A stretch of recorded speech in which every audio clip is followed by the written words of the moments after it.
हमारे इस करंट भारत को वापस वो सोने की चिड़िया बनाना, वो पूरा प्रोजेक्ट है, प्रोजेक्ट गोल्डन बर्ड।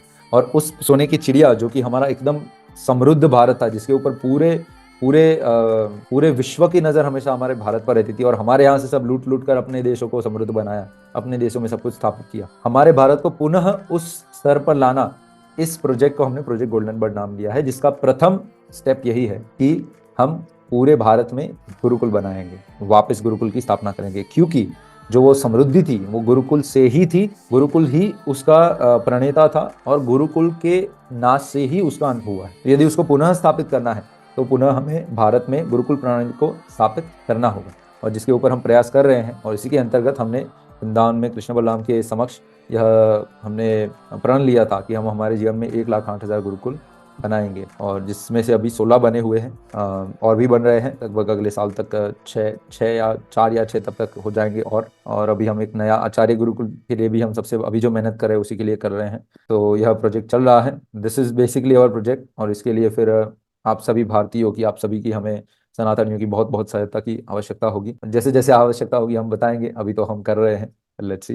जैसे ही आवश्यकता होगी हम अनाउंस करेंगे, और आप सब मिलकर फिर, आप सभी का यदि सहाय रहा, आप सभी का साथ रहा, तो हम अवश्य यह भारत को पुनः सोने की चिड़िया बनाकर ही रहेंगे। उसके बिना हम इस जीवन का त्याग नहीं करेंगे। और यदि किसी कारण हो गया तो भगवान के पास नहीं जाएंगे, वापस आएंगे यहीं पर यह गोल्डन बर्ड बनाकर फिर भगवान के पास जाएंगे, वरना नहीं जाएंगे। प्रभु जी, हम अभी छात्र हैं, हम 15 साल के हैं। जी। तो प्रभु जी, मुझे ये पूछना था कि अभी हम शास्त्र, जैसे कोई शास्त्र हम पढ़ना चाहते हैं, तो उसके लिए हम समय नहीं निकाल पाते हैं। तो हम्म। प्रभु जी, इसका क्या उपाय हो सकता है, आप बताएं। देखिए, समय तो इनफ है हर किसी के पास, कोई ऐसा नहीं है जिसके पास समय इनफ नहीं है। मैंने यदि 8 साल पहले मेरी कॉलेज शुरू हुई थी, तब से हमने शुरू किया था। कॉलेज भी पढ़ते थे, घर में भी सेवा करते थे, और शास्त्र भी पढ़ते थे, और हमने पूरा शास्त्र पढ़कर डॉक्यूमेंट्स बनाकर फिर हमने आपके सामने यह पूरा पुस्तक भी ला दिया। तो यदि हम कर सकते थे तो आप कर ही सकते हैं, ठीक है, हर कोई कर सकता है। बात यह है कि आपको जो टाइम वेस्ट कर रहे हो ना, वो वेस्ट करना बंद कर देना। आपको जो कर रहे हो वो नहीं छोड़ना है। आपकी पढ़ाई वैसे के वैसे करो, सेम, नथिंग चेंजिंग। जो पढ़ाई का समय है वो रखो। पर जैसे कि फोन में स्क्रॉलिंग करते हो, इंस्टाग्राम में टाइम वेस्ट करते हो, गेम्स खेलते हो, पबजी खेलते हो, या फिर ये जो नॉनसेंस क्रियाओं में जो आप इतना समय बिगाड़ते हो ना, वो पूरा का पूरा उठाओ और लगाओ इसके अंदर। आप पढ़ पाओगे, गारंटीड पढ़ पाओगे। आपके पास इनफ समय है दुनिया में। आप सोचो, मोदी जी के पास है योगा करने का समय, इलॉन मस्क के पास ट्विटर पर रैंडम लोगों को जवाब देने का समय है, और आप बोल रहे हो कि आपके पास शास्त्र पढ़ने का समय नहीं है। It is impossible. आपको टाइम मैनेज करना आना चाहिए। आपको पता होना चाहिए कि आप अपना कहाँ पर समय बिगाड़ रहे हो। वो सारा बात करो। पहले तो 1-2 दिन आप सिर्फ अपने आप को ऑब्जर्व करो कि मुझे देख, मैं लिखना शुरू करो, मैंने आज यहाँ से यहाँ तक ये किया। कुछ भी करो उससे पहले लिखो, ये इतना बजा और मैं अब शुरू कर रहा हूँ स्क्रोलिंग।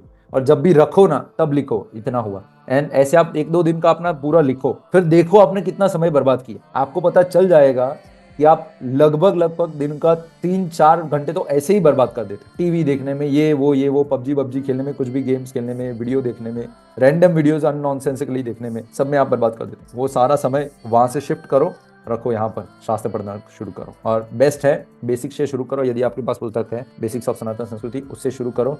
यदि यह नहीं है तो आप ले पाएंगे। यदि यह भी नहीं ले पाते हैं, आपको लगता है कि आपके पास लक्ष्मी नहीं है, तो रुक जाए कुछ समय। बहुत जल्दी ही हम इसका वीडियो में एक यूट्यूब सीरीज शुरू करने वाले हैं, जिसमें आप सभी को हम फ्री में यह पुस्तक का ज्ञान दे देंगे वीडियो सीरीज में, ठीक है, एक एक करके। तो आपको यह ज्ञान, ऐसा नहीं होगा कि मेरे पास पैसा नहीं है तो मुझे ज्ञान नहीं मिला, वो ज्ञान मिल जाएगा। पर हाँ, आपके पास यदि लक्ष्मी है और आप ले पाओगे, या फिर आपको पुस्तक से ही पढ़ना है, तो आप यह पुस्तक ले सकते हैं। और जिनको लेना है, आई वुड सजेस्ट एक एक पुस्तक मत लीजिए। हमारा क्या है, हम पुस्तक तो थोड़ा कम में दे सकते हैं, परंतु डिलीवरी और ये सब में ज़्यादा लगता है। इसलिए हमने एक पूरा पैकेज बनाया है तीनों पुस्तक का। हमारे एजुकेशन वेबसाइट पर आप जाएंगे तो वहाँ पर एप्लीकेशन या वेबसाइट में आपको मिल जाएगा, पूरा पैकेज है, 5 in 1 पैकेज है। वो पूरा पैकेज ले लीजिए, आपको तीनों पुस्तक बहुत ही कम दाम में मिल जाएगी। रादर देन एक एक लेने जाओगे तो बहुत ज़्यादा महंगा हो जाए। तो आपका यही, मेरा यह सुझाव है। वरना यदि आपको जो एक लेना है, आप एक ले ही सकते हैं। तो answer to your question is, आपका जो टाइम वेस्ट होता है, कैलकुलेट करो, निकालो, उसको शिफ्ट करो शास्त्र पठन में। जो कुछ भी है पढ़ो।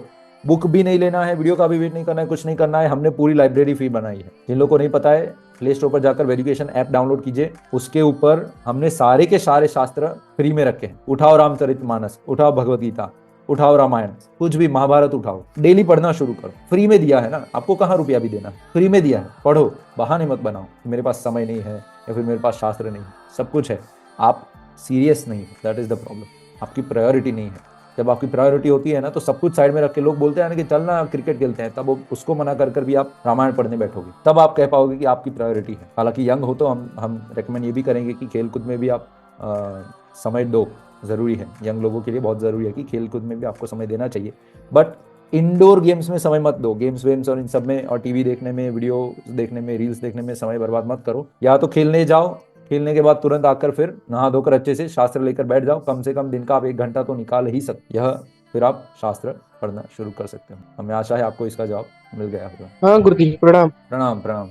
गुरुदेव मेरा प्रश्न ये है कि जैसे कि देवी भागवत पुराण हो गया हम्म और वरुण पुराण हो गया, जैसे जितने भी पुराण है उसमें एक एक देवता अपने आप को बताते हैं कि मुझसे ब्रह्मा उत्पन्न हुए, मुझसे शिव उत्पन्न हुए, मुझसे देवी उत्पन्न हुए। तो इससे मुझे थोड़ा सा अलग लगता है देखने पढ़ने में। तो इसका कृपया आप उत्तर बताइए आप गुरुदेव। जी, हम बताते हैं। यदि आपने यह हमारा यह बॉस पुस्तक पढ़ा है, जिन लोगों ने पढ़ा है, आपने नहीं पढ़ा होगा वरना आपको जवाब पता होता। बॉस पुस्तक का यदि आप शास्त्रों का मूल ज्ञान पुस्तक वो चैप्टर पढ़ेंगे, उसके अंदर पेज नंबर 209 209 में हमने यह इसके बारे में बताया कि पुराणों में 2 प्रकार के भेद हैं। इन 2 भेद को व्यासदेव जी ने इसके बारे में बताया है कि इन 2 भेदों को कहते हैं, एक है कल्प भेद और एक है इष्ट भेद। यानी कि कल्प भेद ये है कि जिसके अंदर एक लीला अलग अलग पुराण में अलग अलग रूप से बताई गई है। मतलब कि आप इस भागवतम में पढ़ोगे तो आपको वही भगवान कृष्ण की लीला में थोड़ा डिफरेंस दिखेगा। आप किसी और पुराण में पढ़ोगे तो थोड़ा डिफरेंस, ज्यादा नहीं, थोड़ा डिफरेंस मिलेगा। कहीं कहीं पर कंस ही होगा, परंतु कंस को यहाँ पर उठाकर पटक कर मारा है, वहां पर उसको वहां पर मारा है। वैसे ही थोड़ा थोड़ा डिफरेंस यहाँ पर मिलेगा। कहीं पर 2 माताएं बताई, कहीं पर 3 माताएं बताई है। कहीं पर इस दिन पर यह किया था, कहीं पर इस दिन पर यह किया था। तो यह जो भेद होता है, इसको लीला भेद, इन लीला भेदों को कल्प भेद कहते हैं, जो कि अलग अलग कल्प में होने के कारण सेम लीला अलग अलग कल्प में होती है तो थोड़ा डिफरेंट होता है। तो इस पुराण में इस कल्प से लिखा है, इस पुराण में इस कल्प से लिखा है, और अधिकतर सभी पुराण के कहीं ना कहीं स्टार्टिंग में मेंशन होता है कि यह पुराण इस कल्प का है। तो फिर आपको पता चल जाता है कि अच्छा इस कल्प के अंदर ऐसे लीला हुई, अधिकतर पुराण में मिल जाता है। या फिर कोई एक्सटर्नल जो पुराण है बाकी आचार्यों ने बाद में लिखा है, उसके अंदर भी आपको डिटेल मिल जाती है। वैसे ही दूसरा जो भेद है उसको इष्ट भेद कहते हैं, मतलब कि ईश्वरीय सर्वोच्चता का भेद। हर पुराण में एक प्रीडोमिनेंट डीटी होती है। मतलब कि यहाँ पर जैसे कि देवी भागवत है, इसमें देवी माँ को सर्वोच्च बताया गया है, तो वो उनके वहां पर ईश्वरीय सर्वोच्चता जो है, इष्ट भेद है, वो वहां पर इनके क्या बोलते हैं, देवी माँ के पक्ष में है, तो वहां पर देवी माँ को रखेंगे। यह भी कल्प के अनुसार ही होता है। काफी कल्प जिनका प्राइमरी जो उनका गुण होता है, जैसे कि हमारे 3 मुख्य गुण हैं, जो सात्विक, राजसिक और तामसिक। तो जो 3 हमारे गुण हैं, उसमें जो भी मेजॉरिटी गुण से उसके जीव होते हैं, उनके लिए पर्टिकुलर डीटी को, पर्टिकुलर देवी देवता को उसका जो टॉप मोस्ट है वह वहां पर बताया जाता है। तो जैसे कि आप, इसमें तो हमने पूरा डिटेल में नहीं बताया, हम जब वीडियो बताएंगे सारा लिस्ट के साथ बताएंगे। लघु भागवतामृत कर एक शास्त्र है, उसके अंदर डिटेल में बताया है कि क्यों कौन से कल्प के अंदर शिव जी को सुप्रीम बनाया जाता है, कौन से कल्प के अंदर देवी माँ को सुप्रीम बनाया जाता है, कौन से कल्प के अंदर ब्रह्मा जी को सुप्रीम बताया जाता है, कौन से कल्प के अंदर गणपति जी को सुप्रीम बताया जाता है। तो ये लिस्ट भी शास्त्रों में दिया गया है। हालांकि अधिकतर के अंदर नारायण भगवान ही सुप्रीम रखते हैं, परंतु जहां जहां इनका होता है उन सभी का लिस्ट भी शास्त्रों के अंदर दिया गया है। तो इसमें कुछ भी कंफ्यूज होने की बात नहीं है। जो पर्टिकुलर, जैसे कि आप देखिए, लोग अपने स्वभाव से अपने इष्ट को चूज करते हैं कि कुछ कितना भी किसी को आप लॉजिकली समझा दो कि ये भगवान सुप्रीम है और उसको ये पसंद है तो उसी को सुप्रीम मानेगा। तो वो स्वभाव के अनुसार जो उसको चूज करते हैं ना, तो उसको शास्त्र समकक्ष रखने के लिए, उसके लिए एक वेद व्यास जी ने एक पूरा शास्त्र लिखा कि यदि आप शिव जी को मानते हो तो आपको शिव पुराण के अनुसार चलना है, तो फिर आपकी प्रगति होगी। वैसे यदि आप भगवान कृष्ण को मानते हो तो भागवत पुराण के अनुसार आपको चलना है, तो उसके लिए आपके पास भागवत पुराण है। वैसे ही देवी माँ को आप सुप्रीम मानते हो तो आप देवी भागवत पढ़कर उसके अनुसार चलो। ज्यादा चेंजेस नहीं होंगे, पर आपके भाव के अनुसार आपकी भक्ति वहां हो जाएगी। यदि सब कुछ एक ही रखते तो हर कोई जिसका भाव अलग है, वो हर कोई को हम भक्ति में जोड़ ही नहीं सकते। यदि सैमसंग है, यदि एक ही फोन निकालता, नोट 10 या फिर क्या अभी S24 अल्ट्रा या आया है, बोले एक ही फोन निकालते हैं, और को निकालना ही नहीं है, तो जिन लोगों को औरों को फोन लेना वो कैसे लेंगे? इसलिए कंपनी क्या करती है, वो छोटे भी बजट फोन भी निकालती है, कीपैड वाले भी निकालती है, फ्लिप फोन भी निकालती है, 5-10 हजार वाले भी एकदम S सीरीज भी निकालती है, और साथ में 1.5 लाख का S24 अल्ट्रा भी निकालती है। तो जिसका जो सिचुएशन है उसके अनुसार वो एडजस्ट कर लेता है। अल्टीमेट काम क्या है कि आपको सुविधा मिले। वैसे ही सारे शास्त्रों का अल्टीमेट यही है कि आप इस भौतिक संसार से बाहर निकलो और आध्यात्मिक संसार में आप प्रवेश करो। उसके लिए आपके स्वभाव के अनुसार अलग अलग शास्त्र दिए गए हैं। अब आपको यह करना है कि आपको जो भी इष्ट आपको आप एक्सेप्ट करते हो उनको सेंटर में रखो और को साइड में रखो और उन्हीं के प्रति अपना ध्यान देकर चलो। ज्यादा कुछ कोई बोले कि नहीं नहीं ये है, हाँ हाँ सही है, यही है, हाथ जोड़कर बोल दो। जैसे कि आप शैव हो, कोई वैष्णव आए, क्योंकि मैं वैष्णव हूँ, ठीक है। अब आप शैव हो और यदि कोई वैष्णव आकर बोलते हैं कि विष्णु, भगवान विष्णु सुप्रीम है, भगवान शिव नहीं है, तो बोलो हाँ हाँ भगवान विष्णु बड़े ही दयालु हैं, मतलब उन्हीं की वजह से मैं आज शिव जी की भक्ति कर रहा हूँ। मतलब भगवान विष्णु के मंदिर जब जाता हूँ बड़ी शांति मिलती है। खत्म, झगड़ने की कहाँ जरूरत है। जब कोई वैष्णव हो, जैसे कि मैं वैष्णव हूँ, अब कोई शिव जी के बारे में बोलता है तो मुझे उससे घृणा नहीं होती, मुझे आनंद होता है। अरे वाह, तुम शिव जी के भक्त हो। मेरे खुद के घर का नाम शिव कृपा परिवार है, मतलब शिव कृपा आवास है, हमारे घर के ऊपर लिखा है शिव कृपा आवास। हमारी मिल थी पहले, अभी नहीं रही, उसका नाम भी शिव कृपा राइस मिल थी। मेरे दादे, मेरे सारे पूर्वज शिव भक्त थे। परंतु यही है, यह कॉमन चीज है कि जो शिव भक्त होते हैं, शिव जी फिर उनको वैष्णव भक्ति में लगा ही देते हैं। आप प्रेमानंद जी महाराज को देखो, उन्होंने भी यही बोला है।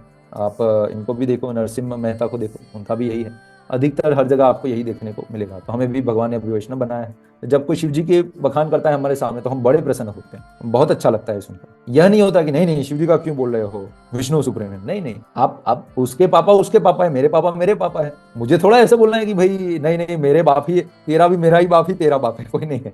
ऐसे नहीं होता।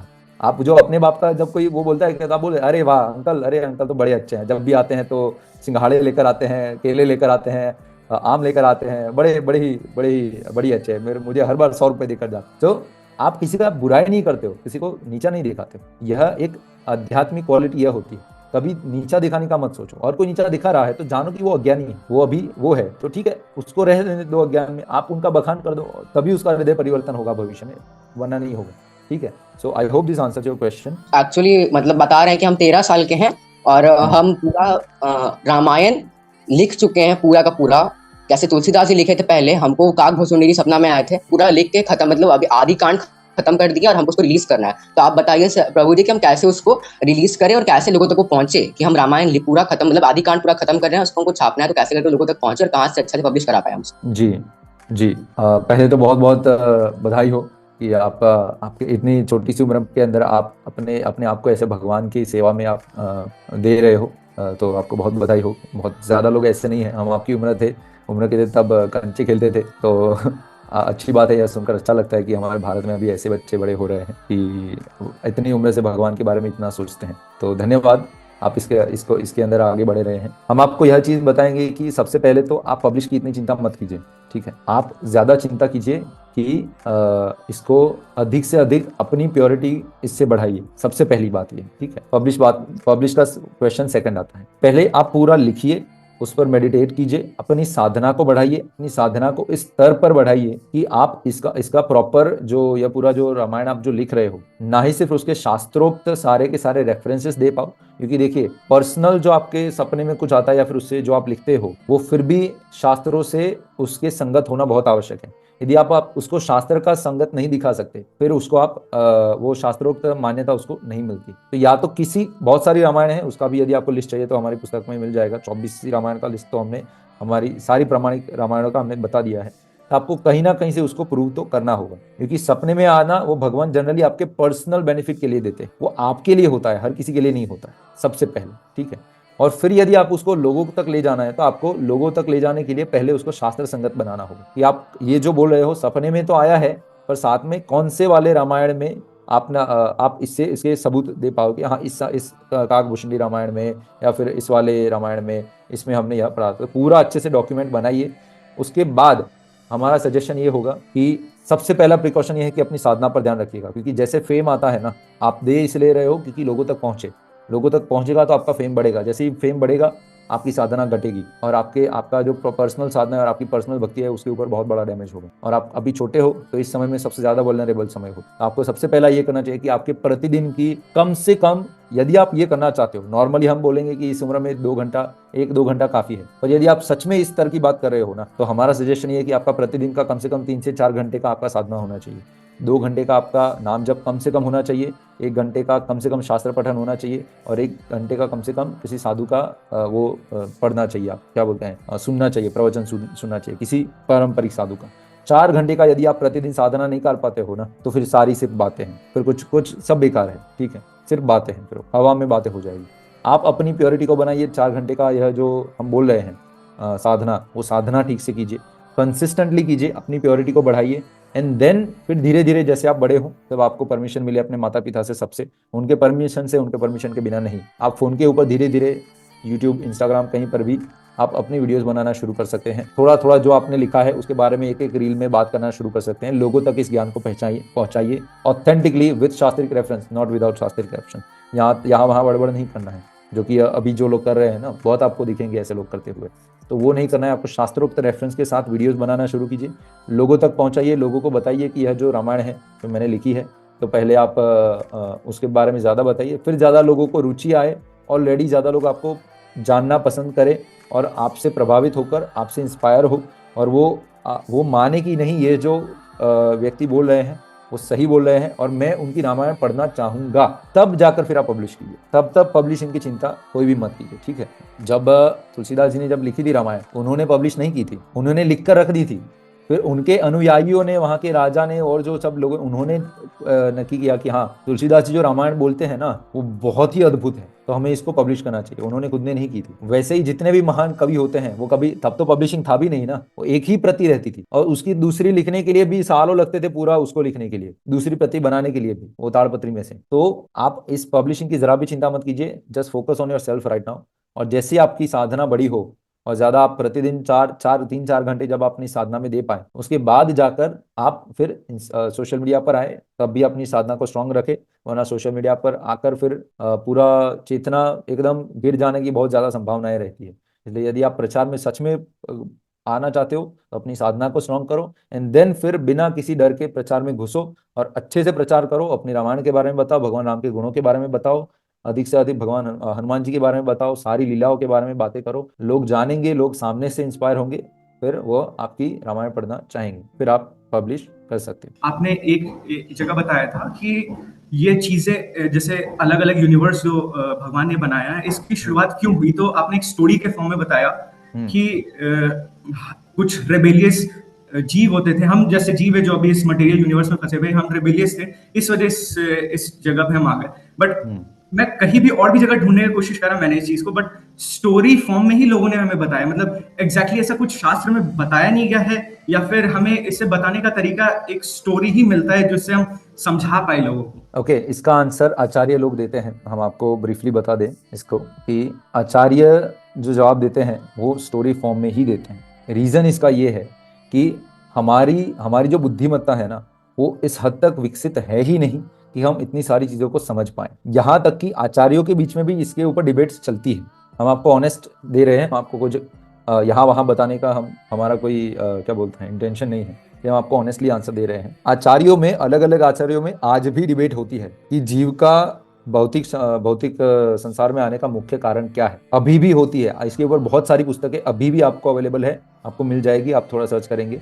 जो अभी लेटेस्ट आचार्य जो है गौड़ी आचार्य, जो सबसे ज्यादा लेटेस्ट में है उनका, बाकी जो पूर्वाचार्य है शंकराचार्य, उनका तो उनका एक ही मत होता है जनरली, पर उससे सारे आंसर नहीं मिल पाते हैं हमको। इसलिए हमने फिर आगे आचार्यों के बारे में जितना पढ़ा, मध्वाचार्य, रामानुजाचार्य, निम्बकाचार्य, उसके बाद गौड़ी आचार्यों के अंदर जितने भी आचार्य हुए हैं, उनका यदि आप पढ़ना शुरू करेंगे तो आपको उसके अंदर मतभेद दिखेंगे, पर बहुत ही क्लोज मतभेद है। तो यह इतना बड़ा टॉपिक है कि जब जनरली कोई यह प्रश्न पूछता है तो मेरा एक ही आंसर होता है कि मैं मेरी बात कर रहा हूँ कि मैं उस स्तर पर अभी हूँ भी नहीं इसके बारे में बात कर पाऊँ। यह बहुत ही बड़ा टॉपिक है। और जब आचार्य को ऐसा पूछा जाता था, जनरली रिसेंट आचार्य, उन्होंने ऐसा, उनको जब पूछा, वो यही बोलते हैं कि यह प्रश्न ऐसा प्रश्न है कि यदि प्रश्न का जवाब देंगे तो आप समझ भी नहीं पाओगे, तो बेस्ट यही है, भक्ति करो, भगवान के पास चले जाओ और फिर भगवान से पूछ लो कि भगवान क्यों हमारा ऐसा हुआ, भगवान आपको जवाब दे देंगे। यह एक अंतिम मतलब ये हमको आचार्य से मिलता है।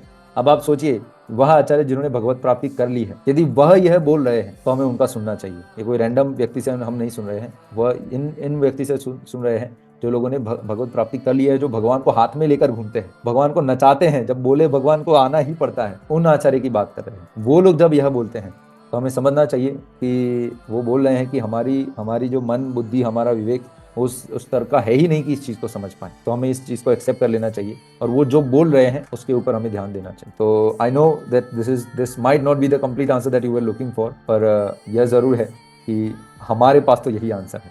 बाकी भविष्य में यदि हमें मिलेगा तो हम बताएंगे, ठीक है।